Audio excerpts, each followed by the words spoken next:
Hello, pro-democracy activists. This is Rich Procida, founder of the Truth and Democracy Coalition and producer of the Truth and Democracy podcast. As we come closer to Election Day, we're going to celebrate the vote with Dom Jones.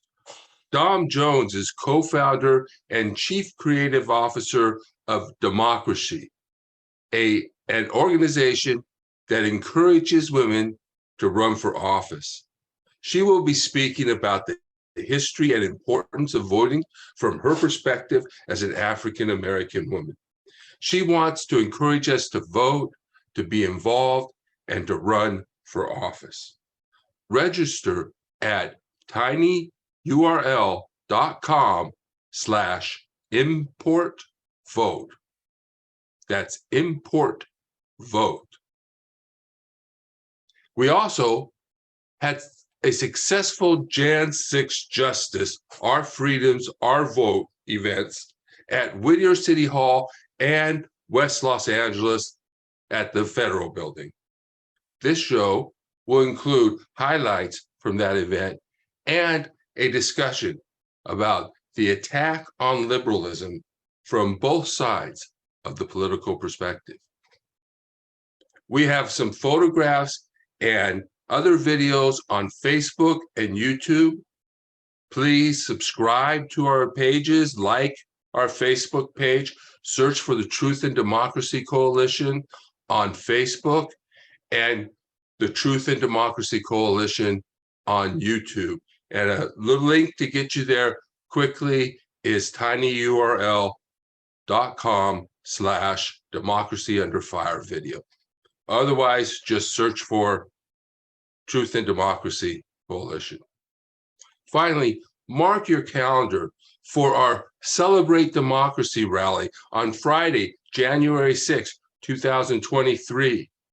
The event will be at 7 p.m. at Whittier City Hall. We're going to have music, food, speakers, and talking about why it's so important to stand up and to defend our democracy and the Constitution. We appreciate your support. We are doing something very important, but very difficult, telling the truth and organizing around love. We are confronting disinformation and fighting for democracy. We hope to see you soon at one of our events. And please help get the word out. Dave specifically asked about January 6th, so I'm just curious, in your opinion, did Donald Trump do anything wrong on that day? I haven't seen any evidence that Donald Trump said, go to the Capitol now and storm it. I don't think he would have done that. We're going to walk down to the Capitol because you'll never take back our country with weakness. You have to show strength and you have to be strong. I don't think he did anything wrong.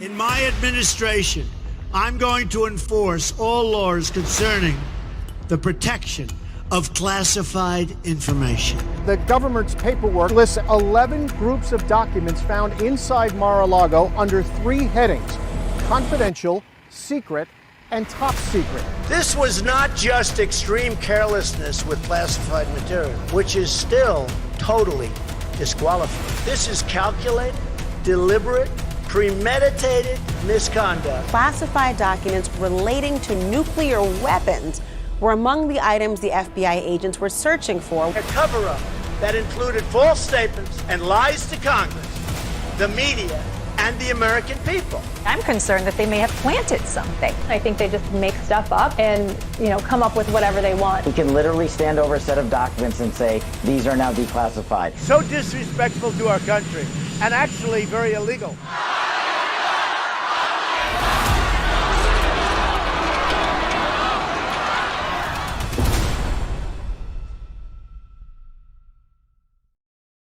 Hey, this is Jordy, co-founder of Midas Touch. Person, woman, man, camera, prison. Midas Touch just came out with a brand new t-shirt with this perfect message. Make sure you check out store.midastouch.com. That's store.midastouch.com and grab yours today. Thank you. The Jan 6th event in Whittier was on Friday. I want to thank all of you, because you're the ones I want to talk to, you're the ones I want to hear from. As we organize to defend our constitutional democracy, and ensure that our elections are truly representative. You are the ones who care about our democracy and guard our freedom, especially the right to vote. You are the ones who are aware of the ongoing threat to democracy posed by lies and disinformation, and are the ones willing to stand up and speak for our freedoms. We, the people, have the right to elect our leaders and to expect the results of those elections to be respected and honored. Trump filed some 60 lawsuits, and never once did he prove to the satisfaction of any of the judges that he appointed or to the Supreme Court that there was any substantial basis to his claims that the election had been stolen. We now know from the Select Committee yesterday that he planned his actions well before the event, and he sat watching television while his supporters bludgeoned Capitol Police officers for hours. He did nothing as officers suffered career-ending and, in some cases, life-ending injuries. Trump must answer to them, to those officers, and to the evidence and the allegations and the testimony. He must respond. Trump must testify. Put up or shut up. No one needs to believe a word he is unwilling to say under oath. That's why he won't do it. Because you know why he won't do it? You guys know why? Why? He's a liar. He's guilty. Because he'll have to do exactly what his closest associate did, which was to take the Fifth Amendment. Because if he talks about his involvement, he will be incriminated. So, did you guys see the hearing yesterday? How many of you guys saw the hearing yesterday? Awesome. Did your neighbors see the hearing yesterday? You guys know if your neighbors saw the hearing yesterday? How about your friends? How about your friends? Yes. Have your friends watched it? Yes, my friend watched Did it. you talk to the store clerks, to local business owners about it? You know, I do. Tell them about it. Talk about it. Tell them to watch it. This is what we're doing here today. We are reaching out to our neighbors.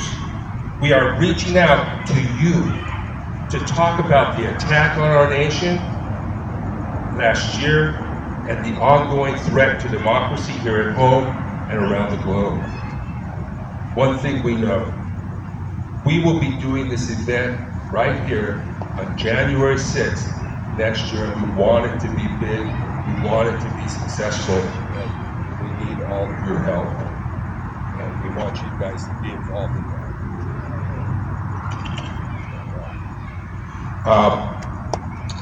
We also have monthly meetings where we discuss important issues on Zoom related to democracy. We produce the Truth in Democracy podcast that educate the public about disinformation and how to think critically about the information they receive, and to educate the public about the threat to democracy and what people are doing about it.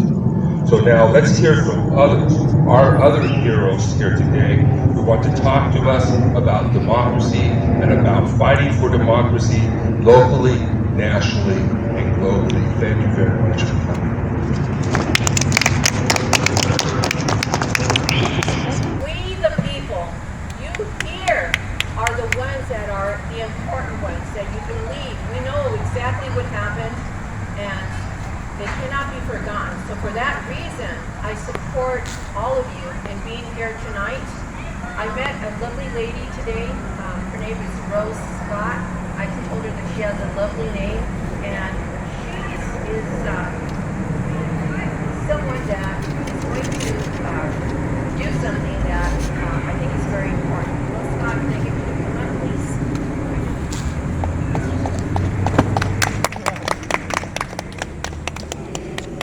We must remember this.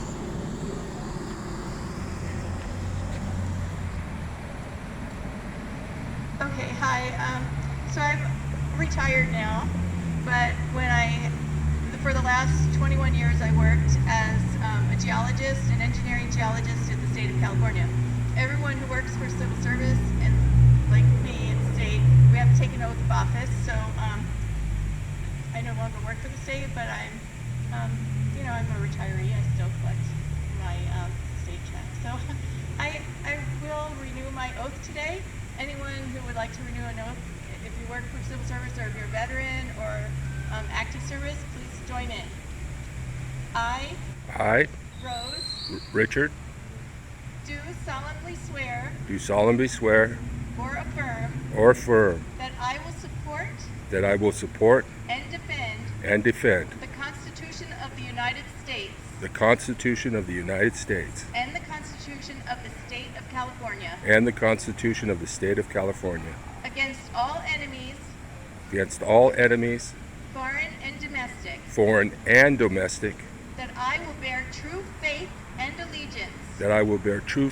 allegiance to the Constitution of the United States the Constitution of the United States and the Constitution of the State of California. and the Constitution of the State of I forgot to tell you that my name is Maggie Moe, and I have been told by many people that I should not be involved in anything to do with January the 6th. Well, you know what? I am my own person, and I'm not going to let anybody tell me or anybody try to put the fear of life in me that they will not endorse me, they will not support me in any way, shape, or form. We, the people, you here are the ones that are the important ones that you believe. We know exactly what happened, and it cannot be forgotten. So for that reason, I support all of you in being here tonight. Our next guest is a good friend of mine, and his name is Rolando Condo. And what I love about Rolando Condo is that he speaks his mind. Here in the city of Whittier, we have 4 districts. And out of the 4 districts, we only had 2 ballot boxes and 2 voting centers. One in District 2 and District 3. District 1 and District 4 were completely forgotten. And the reason why, they don't want people to engage. Our city government would want people to engage in voting, but guess what? In the city of Whittier, there's this secret. It's called voter suppression. They don't want the people to vote. And Rolando Cano has no problem coming up and telling the city government, hey, this is wrong, and we need more people like him and like us. Rolando Cano. Hi, thank you, folks. I really want to welcome everyone here simply because it does take time to get away from everyday life and come out and share and learn from each other. One of the fundamentals that we all grew up with was community. Anything that we did always consisted of a neighbor coming out, helping out, someone taking out the trash. What we do, offer help. That seems to have been lost recently because of all the things that have happened. You know, we're aware of what happened on January 6th, and it was a tragedy. You know, let's call it what it was, which was a terrorist attack on Manhattan. I, for one, am not so interested in the party that was responsible, but in the actual criminals that walked past that line and committed a terrorist act against our nation. Something that we have to make clear is that we gotta stop identifying them as some kind of opposition. They're a threat. That's what they did, that's what they created. I had the pleasure of speaking on January 6th last year, and like Maggie said, not one council member here in the city came out to represent or to give an opinion or to stand up for the people that they're supposed to represent. Regardless of party affiliation, someone should have come out and stated that that was not American. You do not interfere with the governmental process. And if any of you have been watching the news, what's happened in LA City Council, what happens in our local council. We get censorship, we get our rights violated in accordance to the Brown Act, and a lot of times because we lack some information that the local government does not present to us, we overlook it. But we have to take action. What do you think happens in November at this rate? I want to relate this back exactly 2 years ago, because it was 2 years ago next week that you had me on this show, and I said that Trump on election night would be leading. But on the hours and days that followed, Biden would catch up, move ahead, and would eventually be elected president. I'm here to say to you now that there are enough election deniers out there, candidates running, that are going to lose and going to claim that they won, and they won't accept the election results. I am scared to death.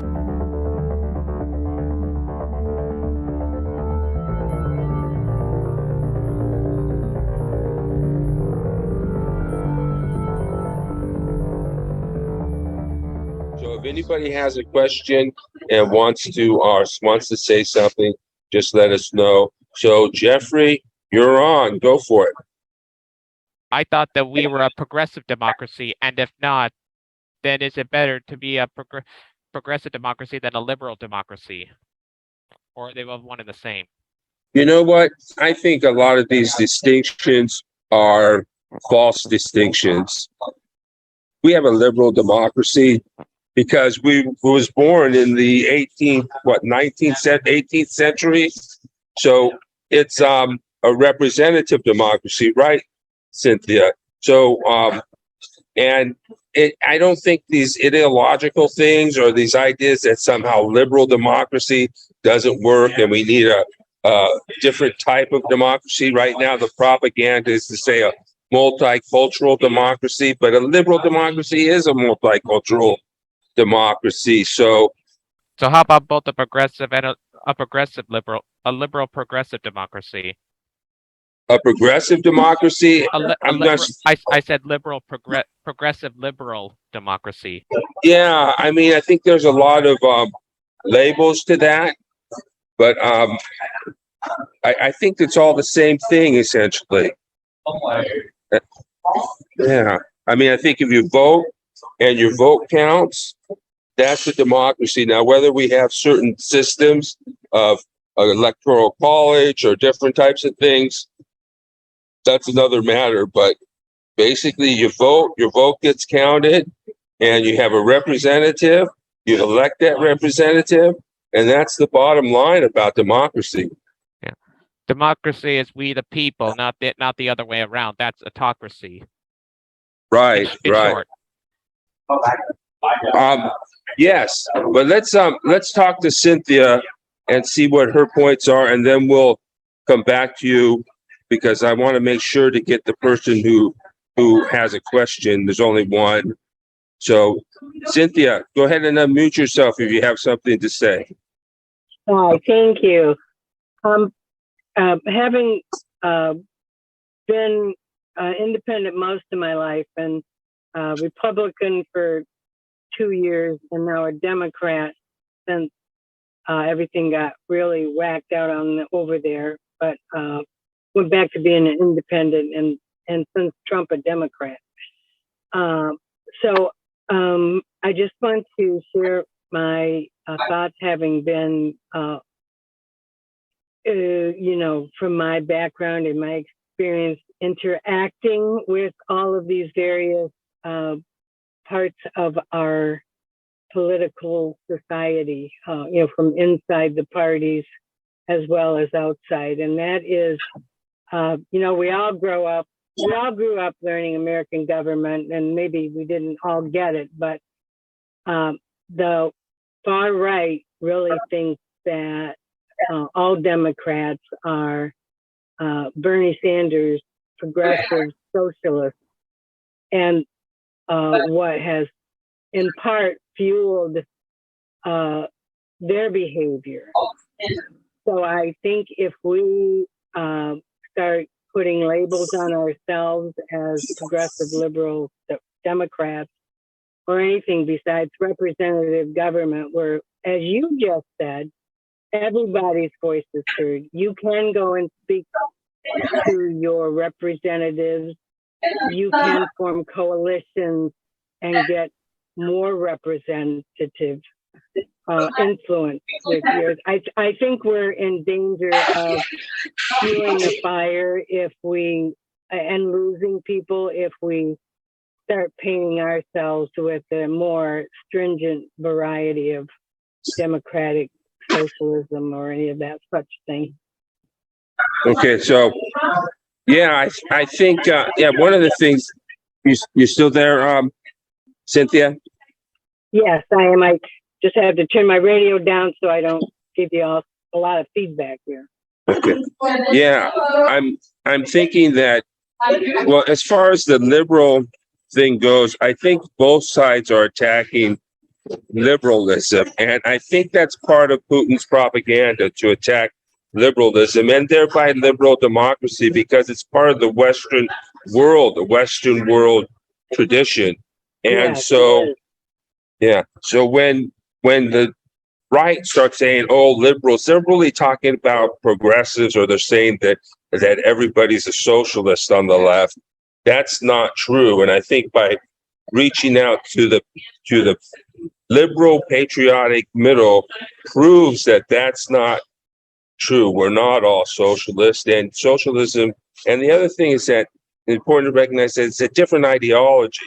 In other words, it's different from liberalism. Marxism and socialism as an ideology is different, and there are significant differences. And so the socialists want to attack liberals too.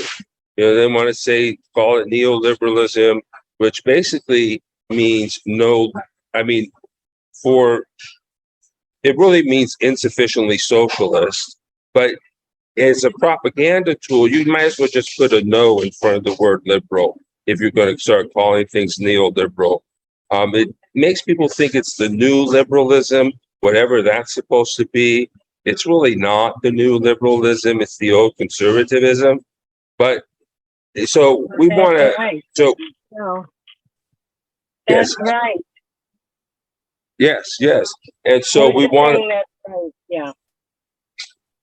okay, I have to put my ear next to it so I can hear what you're saying. But yeah, it's so I think even though, and when we go to build up the middle, see, that's the thing.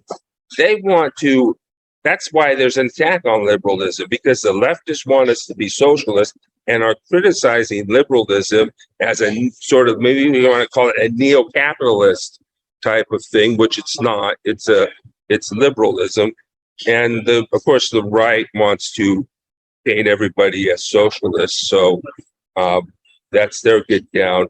But I think if we can get some people in the middle to be the glue that brings us back together again, and not with some extremist ideas that are being pushed in the current leftist propaganda, and get us back focused on our democracy and global democracy and the American tradition of a representative government. Is that it, Cynthia? You have anything else for us? Completely, yes. All right. Thank you very much. All right. Go ahead, Jeffrey. What do you want to do now?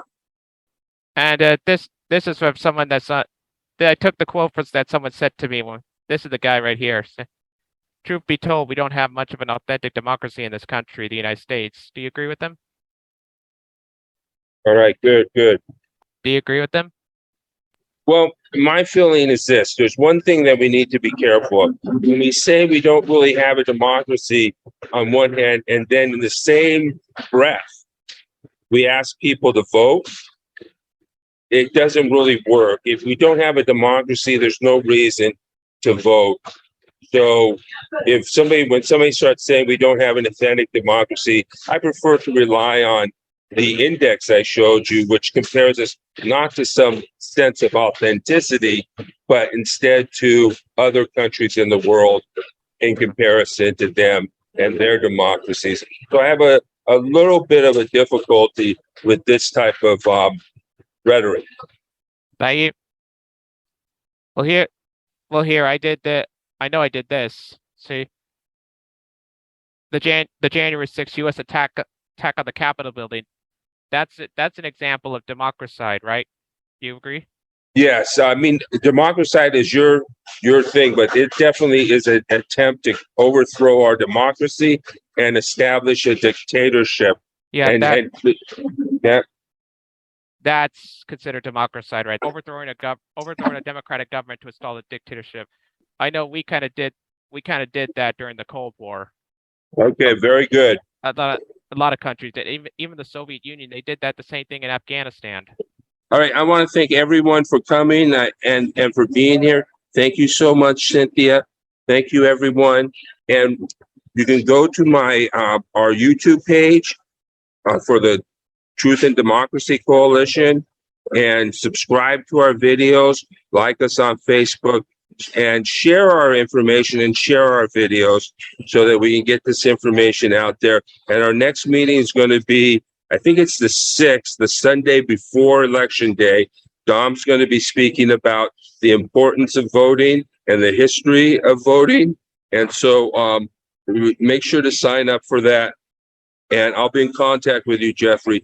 Thank you, everybody. And I'll see you next time, okay? Thank you so much for coming. One last thing. Wait, one last thing. You're welcome, Jeffrey. I would say one last thing. This could also be perfect in case we, how do you say, lose the House, the seat, and lose the House and the Senate to the Republicans. Well, at least we still have the presidency as a check on power. But if we lose the presidency too, but who knows what will happen in 2024? So hopefully we still end up with one of those, the House or the Senate or the presidency in 2024. Republicans call Biden infrastructure program socialism, and then they ask for the money.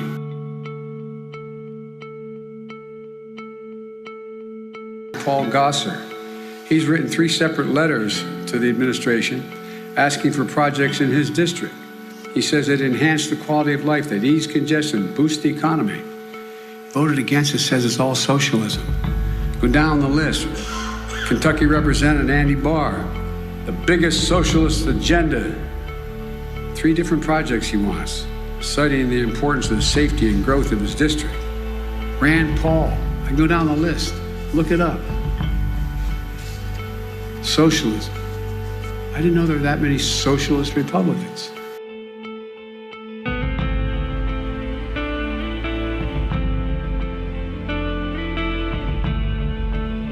And folks, here's the bottom line. If Republicans take control of the Congress, these historic victories we just won for the American people are going to be taken away.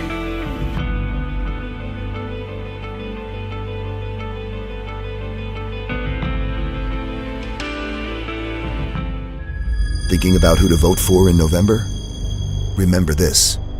Every Republican candidate for the U.S. Senate, every Republican candidate for Congress, everyone has said they will support Donald Trump for president if he is the Republican nominee. Even after all we've learned, the insurrection, the allegedly stolen national security documents, the crazy conspiracy theories, every Republican will support Donald Trump if he is the nominee. So if you vote for these Republicans, you are voting to help put Donald Trump back in power. You are voting for 4 more dangerous years of American betrayal, chaos, bigotry, and hate. If you vote for these Republicans, you are voting to help pardon the men and women who attacked our democracy. This November, the choice is simple. It's America or Trump.